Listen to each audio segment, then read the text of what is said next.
생명이 되시는 살아계시는 하나님 아버지, 지난 일주일 동안도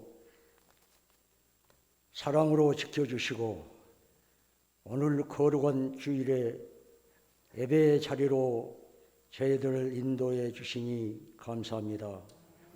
부족한 저희들 믿음이 연약하여 은혜 받는 자로서 온전히 순종하지 못한 삶들을 회개합니다. 용서하여 주시옵소서. 저희들의 가정을 세우시고 축복하시는 하나님, 날마다 주님을 의지하고 부모님 공경하고 형제 자매 간의 사랑으로 우애하게 하옵소서.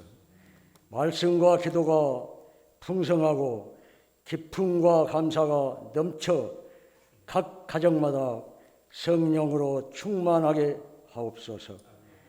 하늘의 위로와 평강이 넘치게 축복하여 주시옵소서.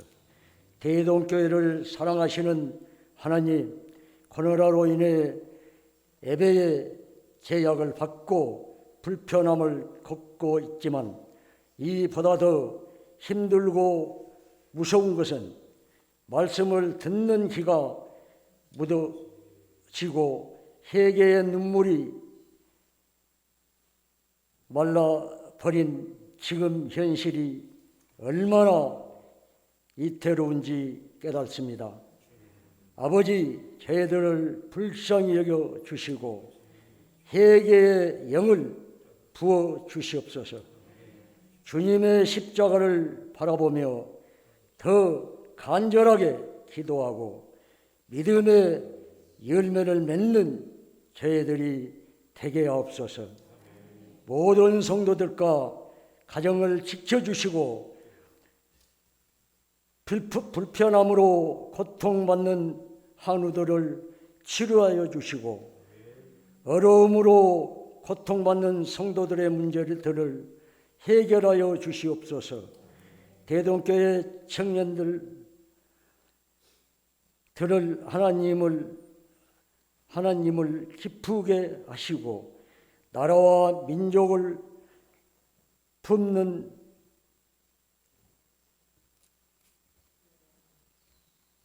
미래의 주역들이 되게 하옵소서. 청년들에게 지혜를 주셔서 올바른 말씀과 기도로 인도하게 하옵소서.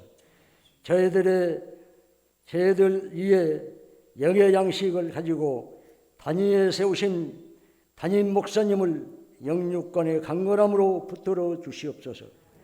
성령 충만함으로 함을 주셔서 선포하시는 말씀에 능력과 권세를 더하셔서 말씀을 듣는 저희들에게 치료와 회복의 역사가 일어나고 삶의 변화가 있게 하여 주시옵소서.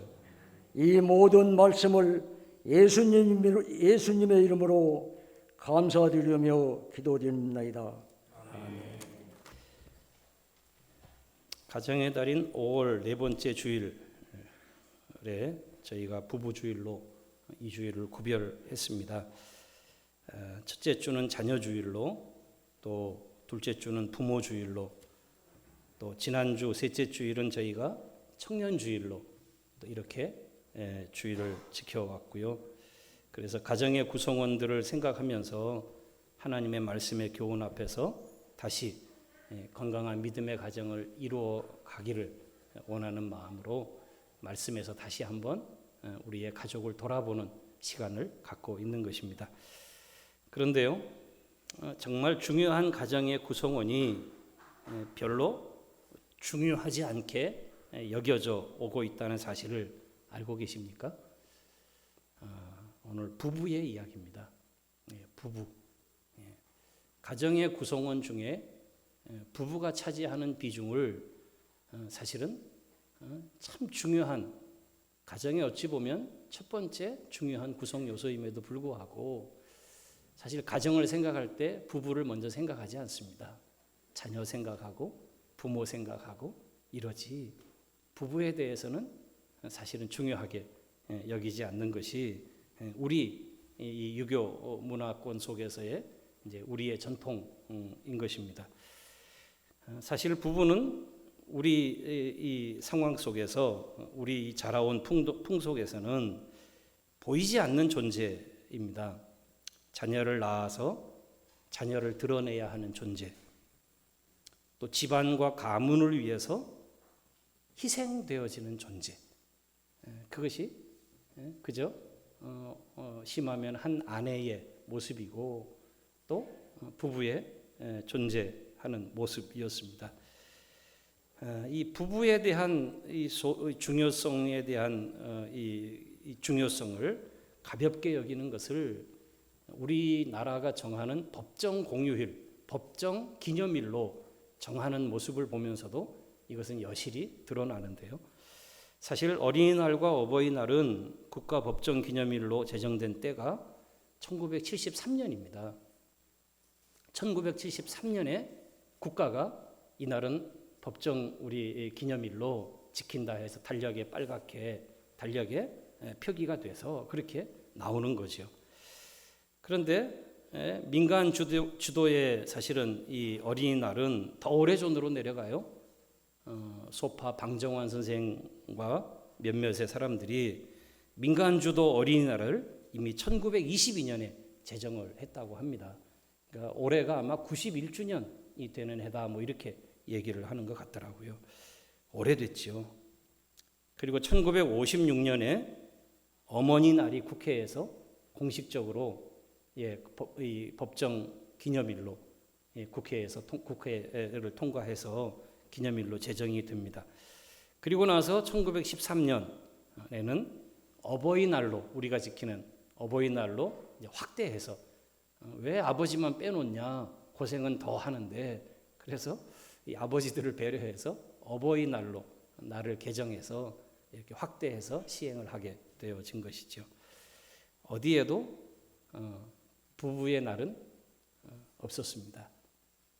그러다가 15년 전인 2007년에 부부의 날이 법정 기념일로 공식 이제 우리나라의 부부의 날 해서 5월 21일 둘이 하나가 된 날 그래서 21일을 부부의 날로 이렇게 국가가 기념일로 정하고 이 날을 부부의 날이라고 달력에 표기하게 된 것입니다.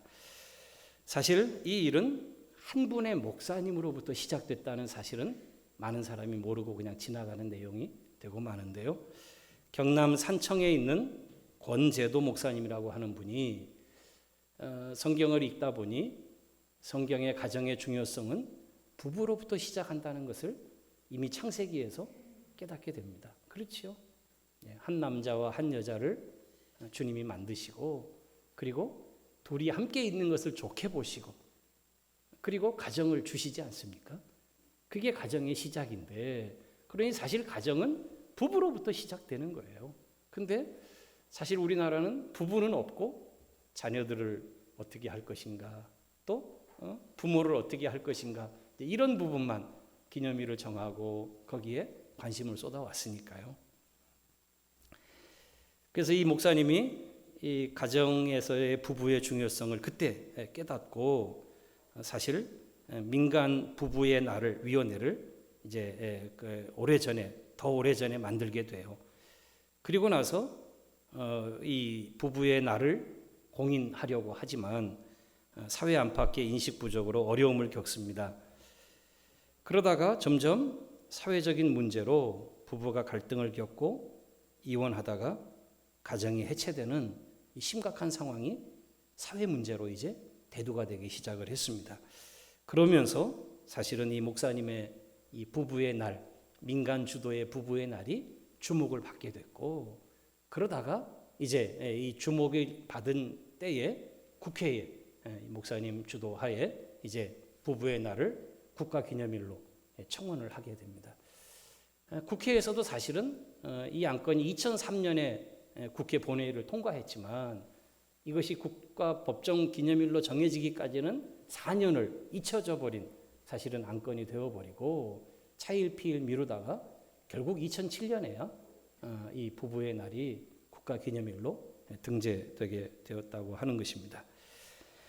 아직도 사회의 인식은 부부의 날이 뭐 필요해라고 생각하는 사람들이 아직도 많이 있지요.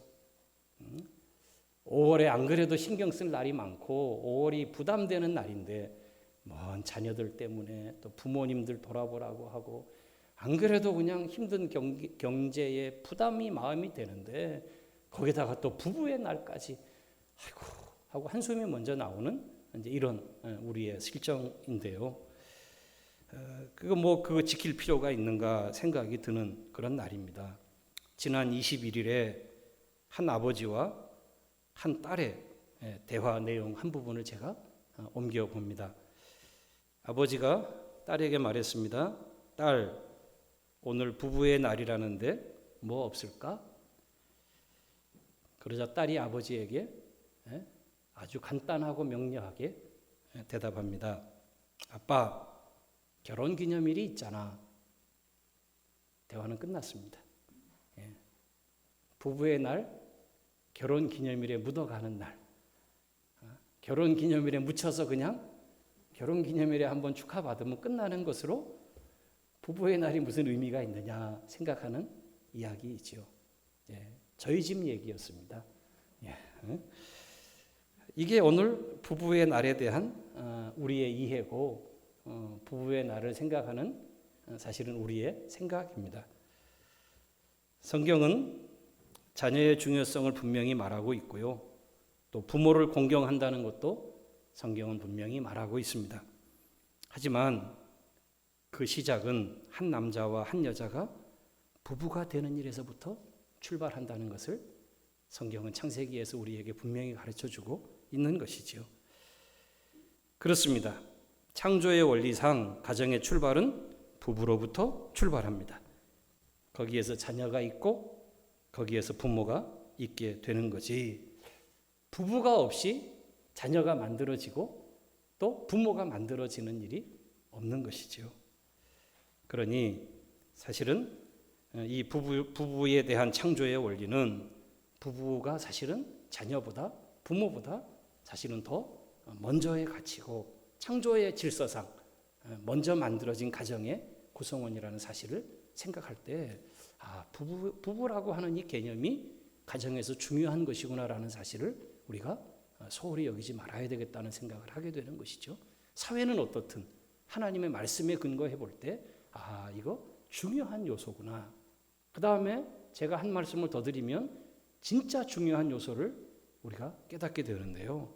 그것이 뭐냐 하면 신약으로 넘어오면서 이 부부에 대한 중요성이 큰 빛을 발하게 되어져요. 왜 그러냐 하면 바로 예수 그리스도와 교회의 관계를 설명하면서 바로 아내와 남편, 다시 말해서 부부를 예로 들면서 주님은 부부의 관계를 예수 그리스도와 교회의 관계로 비유하고 있다고 하는 사실이에요. 예수님과 교회의 영적인 관계를 설명하면서 인간의 육적인 관계인 남편과 아내의 부부 관계를 설명한다. 얼마나 성스러운 것이고 이 부부라고 하는 이 가치가 얼마나 소중한 것인지를 보여주는 확실한 내용이라고 말할 수 있습니다. 이것이 성경이 보이는 우리에게 보이는 분명한 이 부부에 대한 중요점이고 이해라고 말할 수 있습니다. 에베소서 5장 22절에서 25절을 제가 읽어드립니다. 아내들이여 자기 남편에게 복종하기를 주께 하듯 하라. 이는 남편이 아내의 머리됨이 그리스도께서 교회의 머리됨과 같음이니 그가 바로 몸의 구주시니라. 그러므로 교회가 그리스도에게 하듯 아내들도 범사에 자기 남편에게 복종할지니 남편들아 아내 사랑하기를 그리스도께서 교회를 사랑하시고 그 교회를 위하여 자신을 주심같이 하라.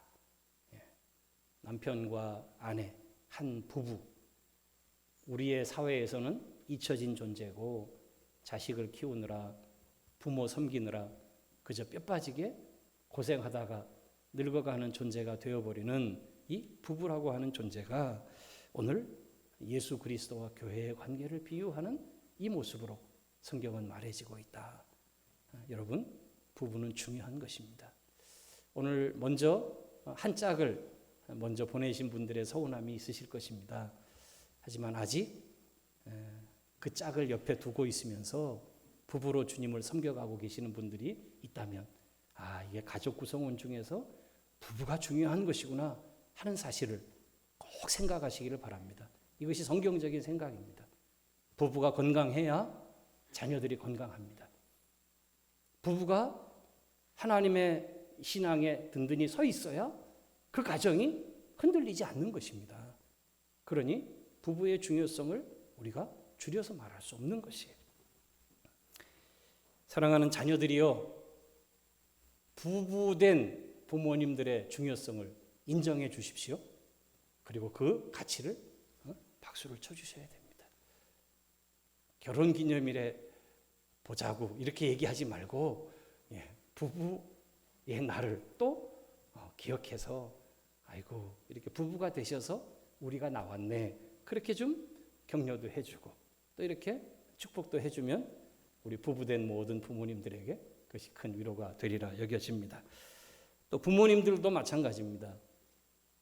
부모님들이 자녀들을 결혼을 보내놓고 자녀들의 가정을 도움이 되지 못하고 자녀들의 가정을 힘들게 하는 일이 무엇 때문인지 아십니까? 부부된 그 부부의 가정을 존재로서 인정하지 못하고 내 자식으로 자꾸 여기다 보니까 간섭하게 되고 개입하게 되고 남자와 아내로 만나서 한 가정으로 하나님 앞에 독립된 가정으로 세워진 그 독립체로 보지 못하는 것이에요. 그러니 자꾸 간섭하고 또 자꾸 의존하게 만들고 이것은 성경적인 방법이 아니다. 거기서 고부간의 갈등이 생기는 것이고 심하면 거기서 갈등이 이제는 가정의 부부간에 결국 깨어지는 모습으로까지 심화되기도 합니다. 그러니 부모님들도 비록 자녀라 할지라도 그 자녀의 가정이 하나님 앞에 중요한 부부로서 세워져가는 구성원들이라는 사실을 인정해주고 그리고 한 걸음 뒤로 물러서 주시는 것이 때로는 그 가정을 세워주는데 도움이 될 수 있다. 이것이 성경이 우리에게 가르치는 바, 그 중요성 때문에 우리가 생각해야 하는 바입니다. 오늘 우리는 이 중요한 부부주일에 잠언의 말씀을 통해 주시는 하나님의 지혜를 잠깐 또 저희들이 살펴보려고 합니다. 사랑하는 모든 부부된 성도님들이여, 행복한 부부의 삶을 원하십니까? 제가 이렇게 기다릴 때는 조금 반응을 보려고 하는 건데 썰렁한 것은 우리는 안 행복해도 돼요. 우리는 부부는 의미 없어요. 자식이 잘 되면 되고 부모님만 잘 섬기면 되지. 다시 한번 묻겠습니다. 행복한 부부의 삶을 원하십니까? 안 원하는 분들이 없을 것입니다. 그것은 오늘 우리의 말씀 주시는 잠언의 말씀에 의하면 재산의 많고 적음과 관계없는 것이라고 먼저 우리에게 말씀합니다. 우리 13절부터 읽었지만 17절, 17절을 먼저 생각하고 그 다음에 다시 돌아오는 방식을 택하겠습니다. 16절을 먼저 보십시오. 가산이 적어도 여호와를 경외하는 것이 크게 부하고 번뇌하는 것보다 나으니라. 사람들은 이런 환상을 가지고 있습니다. 더 많이 가지면 더 행복할 거야. 더 큰 것을 가지면 더 행복할 거야. 이 사람들이 갖고 있는 환상입니다. 신기루지요. 혹시 지난주에 좀 뉴스란에 사회 뉴스란에 좀 떠들썩했던 한 뉴스를 기억하십니까? 세기의 결혼식으로 부러움을 샀던 부부가 있었습니다. 바로 아모레, 이 화장품 만드는 아모레 퍼시픽 그룹의 장녀인 서민정 씨, 또 이 보광그룹이라고 하는 이 보광그룹은 삼성 계열이거든요. 삼성가예요. 그러니까 빵빵하지요. 그 보광그룹의 장남인 홍정환 씨, 이 서민정 씨는 롯데그룹의 사실은 엄마가 그 딸이에요. 그러니까 외할아버지가 되지요. 롯데그룹의. 그 롯데그룹과 삼성그룹이 사돈을 맺는 것이니까 떠들썩하게 온 나라가 떠들썩한 그런 결혼식을 했어요. 세기의 결혼식이다 이런 말을 했지요. 주목을 받았습니다. 그런데 결혼한 지 8개월 만에 세기의 이혼으로 끝마치고 말았습니다. 바로 지난주 소식이었습니다. 아모레 회장이 사위된 이 홍정환 씨에게 결혼 선물로 자기의 아모레 주식을 좀 나눠줬답니다. 근데 그 주식이 시가로 얼마냐 하면 63억이래요. 결혼 선물로 63억 받아보신 분 계십니까? 예. 그런데 이혼과 동시에 8개월 만에 다시 회수해 버렸답니다. 좋았다가 말았지요. 세기적인 결혼식, 그러나 결국 1년을 채 넘어가지 못하고 결국 파산이 나고 말았습니다. 오히려 성경은 우리에게 뭐라고 말하는가? 가산이 많으면 번뇌케 된다고 우리에게 말합니다. 가난한 것이 좋다라고 말하는 것이 아니라 재산이 많으면 따라오는 또 플러스 알파가 있다는 거예요. 그게 뭐냐 하면 그것 때문에 겪게 되는 이 땅에서의 번뇌와 또 걱정과 마음과 몸을 괴롭히는 욕망과 분노에 사로잡히게 된다고 하는 것이죠. 여러분, 100만 원을 버는 사람과 1000만 원을 버는 사람 중에 누가 10의 1조를 하나님 앞에 드리는 것이 쉬울까요? 누가 더 쉬울 것 같습니까? 인간의 논리로 생각하면 돈이 많은 사람이니까 1000만 원 버는 사람이 100만 원 주고 나도 900만 원이나 있으니까 그 사람이 쉽겠다 싶지만 그렇지 않답니다. 왜냐하면 거기에 뭐가 따라붙냐 하면 욕심과 그리고 욕망이 따라붙어요. 더 큰 것을 마음속에 자꾸 넣게 되니까 더 많으면 많을수록 사실은 더 이 마음이 번뇌에 사로잡히게 되는 것이죠. 재산도 많고 거기에 믿음도 좋아서 여호와를 경외하고 할 수 있다면 그것은 금상첨화일 것입니다. 하지만 그렇지 못한 경우가 있다면 혹시라도 우리의 가정에 우리의 부부의 관계에 혹시라도 재물 때문에 갈등이 있고 돈 문제 때문에 사실 이런저런 아픔이 있다면 그렇다면 오늘 이 말씀을 유념해야 할 것입니다. 가산이 적어도 여호와를 경외하는 남편이 있고 하나님 사랑하는 아내가 있다면 그러면 그것이 행복한 가정이라고 말하는 것입니다. 오히려 가산이 많고 크게 부하지만 번뇌하며 살아가는 가정보다는 100배 낫다고 오늘 성경이 우리에게 말하고 있는 것이죠. 사랑하는 성도님들이여, 오늘 우리의 삶 속에 우리의 가정 속에 정말 중요한 것이 무엇인가? 그것은 가산이 많든 적든 하나님 경외하는 마음, 주님을 신앙하는 그 신앙의 마음이 첫 번째인 줄로 믿습니다. 그 다음에 나머지 것들이 거기에 주어지는 것이에요. 또 한 가지 더 말씀하시는데요.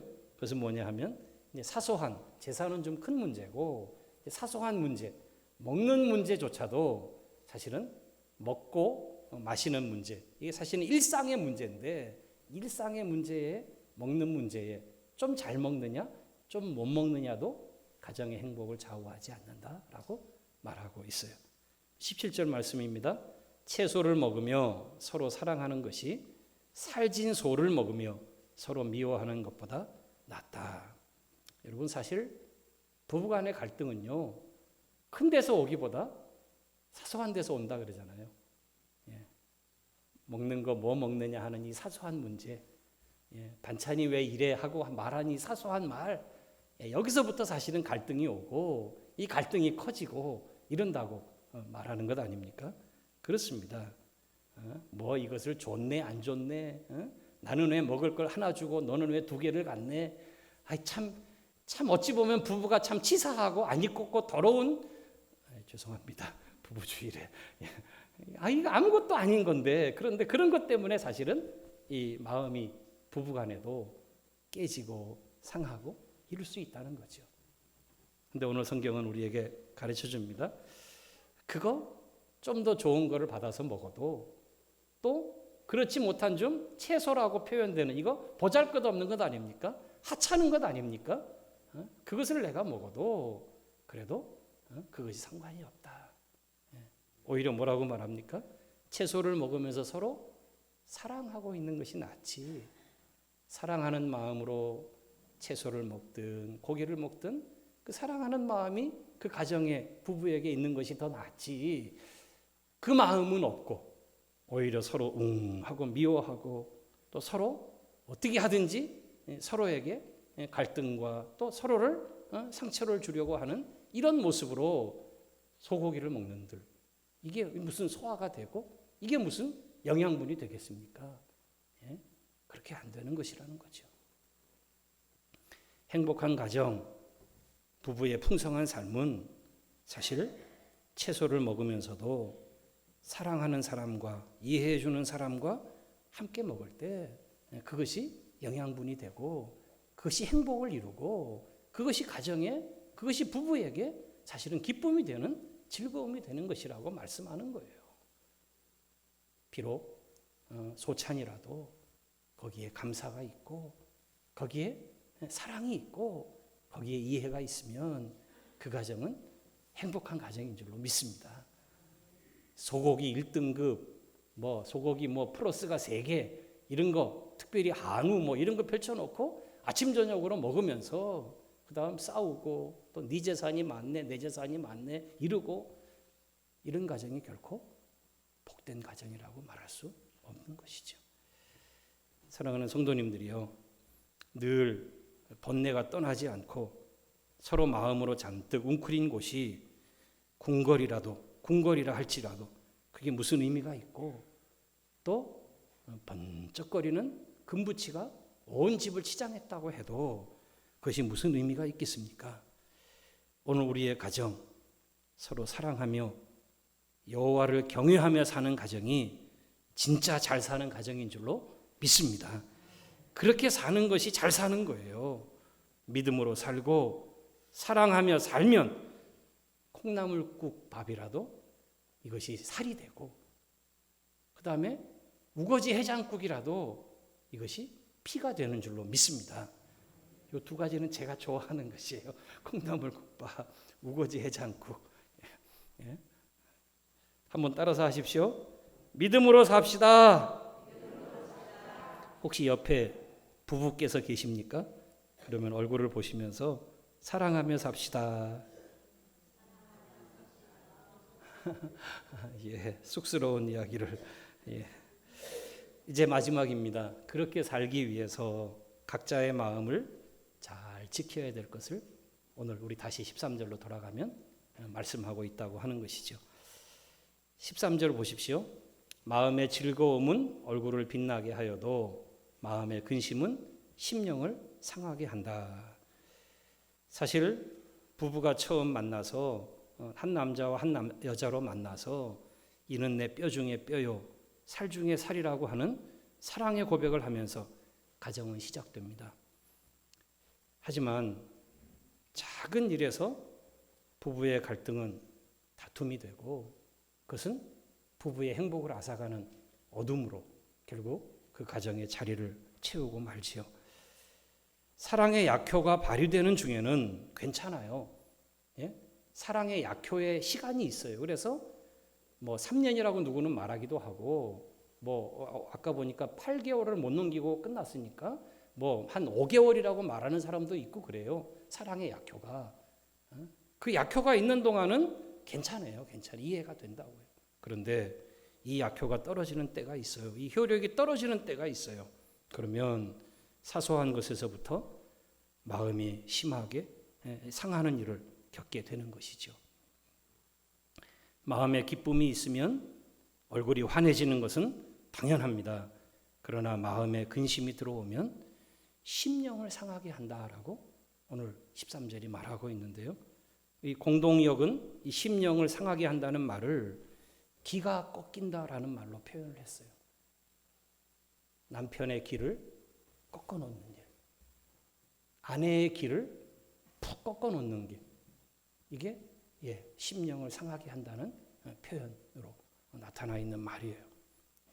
영어 번역은 정신을 아주 부스러뜨린다, 정신을 아주 으깨버린다, 그런 표현을 썼어요.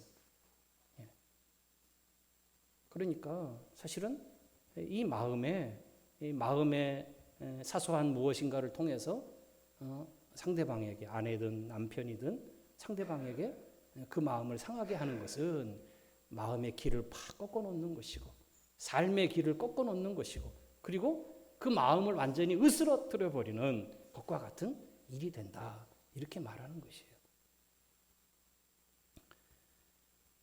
근심케 하는 일에서 어떻게든 서로 피해야 합니다.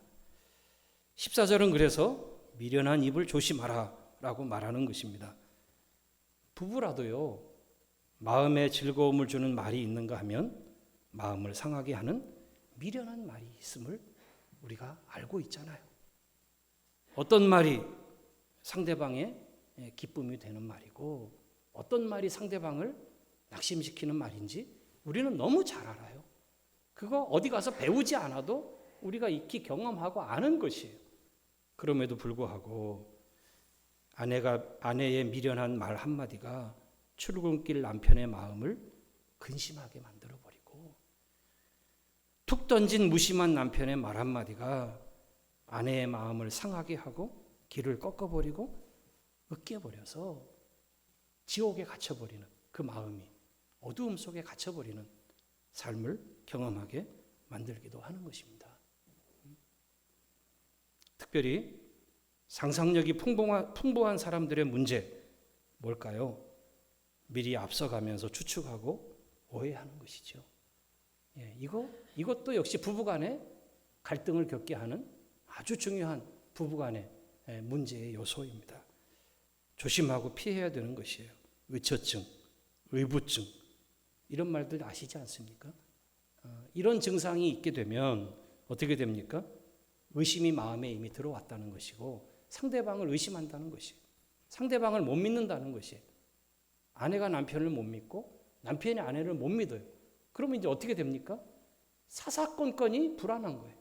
그래서 남편이 어디 나가면 남편이 나가서 무슨 일을 하는지 그게 궁금하고, 그래서 카드 쓴 내역을 조회하고, 심지어 남편의 핸드폰을 몰래 들여다보는, 비밀번호를 풀어서 들여다보는 이런 일까지 서슴없이 하게 되는 것이죠. 여기서 한 걸음 더 나가면은요, 어떻게 합니까? 몰래 카메라를 남편의 차에 설치하고, 그리고 아내의 차에 설치해 놓고, 그리고 무슨 일이 없는가 이것을 살피는 거예요. 이런 마음 상태에 있는 부부 간에 마음이 즐거울까요? 마음이 기쁠까요? 행복한 부부 생활을 하고 있는 것일까요? 결코 그렇지 않을 것입니다. 어둠의 영이 그 마음을 지배하게 되고 결국 어둠의 영에게 마음을 열어주는 일이 되고 만다. 그러니 이거 정말 조심해야 될 일. 마음을 지켜야 되는 일들이 이런 일들에서 지켜야 되는 거예요. 15절 말씀을 보시면 마음이 즐거우면 항상 뭘 한다? 잔치를 한다. 잔치를. 잔치는 즐거움과 같은 표현의 말이죠. 매일이 잔치예요. 매일이. 마음이 즐거우면 큰 집에 있든 작은 집에 있든 내가 이것을 먹든 저것을 먹든 마음이 잔치를 한다는 잔치. 잔치하는 것과 같다는 것이에요. 얼마나 좋은 마음입니까? 즐거울 때는 하루하루가 잔치 기분이 드는, 이 마음이 즐거울 때 이런 기분이 들게 살아가지 않습니까? 이게 아까 우리가 불렀던 559장 이 찬송 속에 있는 우리의 소박한 가정의 천국이에요. 가정의 천국. 이게 부부가 느끼는 천국의 삶이 바로 이것입니다. 이것을 여기서 누리지 못하면서 저 천국을 바라보고 저 천국의 가면이라고 그렇게 생각하고 있으면 이것은 하나님이 주신 방법을 지금 잘못 보고 있는 거예요. 예.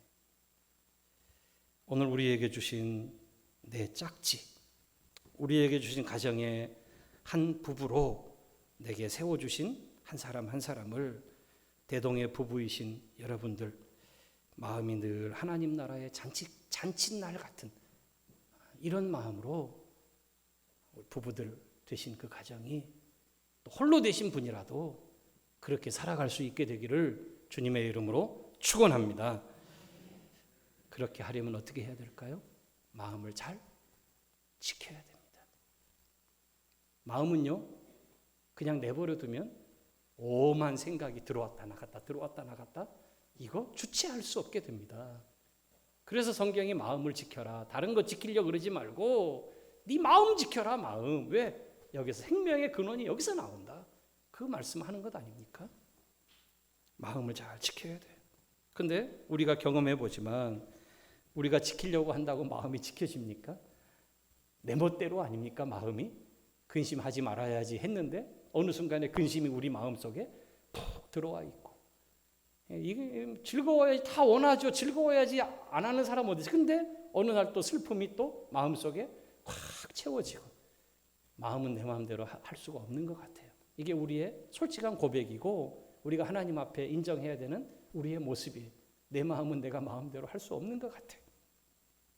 그래서 우리의 이 마음을 잘 지킬 수 있는 하나님의 말씀이 오늘 제가 2절 말씀을 드리는 속에 들어있어요.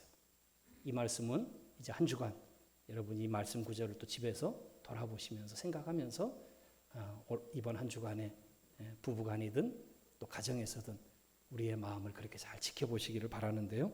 히브리서 13장 9절에 보시면 첫 번째 말씀입니다.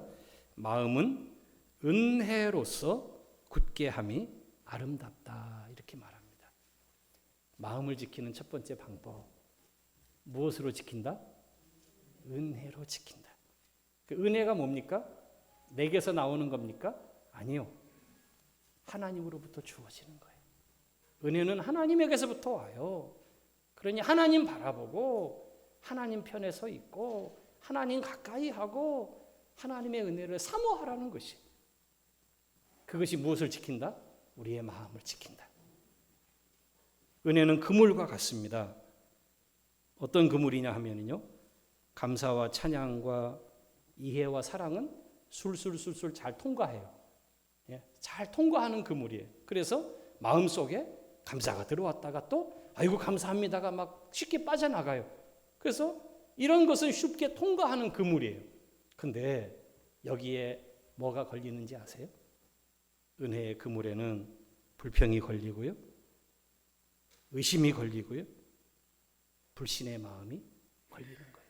미움과 질투가 다 걸리는 거예요. 그래서 은혜의 그물을 마음에 딱 쳐놓으면, 그러면 감사는 자꾸 우리의 마음을 드나들고, 찬송은 우리의 마음을 자꾸 드나들어서 우리의 마음을 즐겁게 만들지만 우리를 불편하게 만들고 나를 괴롭게 만들고 내 마음에 근심을 가져다 주는 것들은 착하다 하고 그 앞에서 걸러지는 거죠. 걸러지는 거.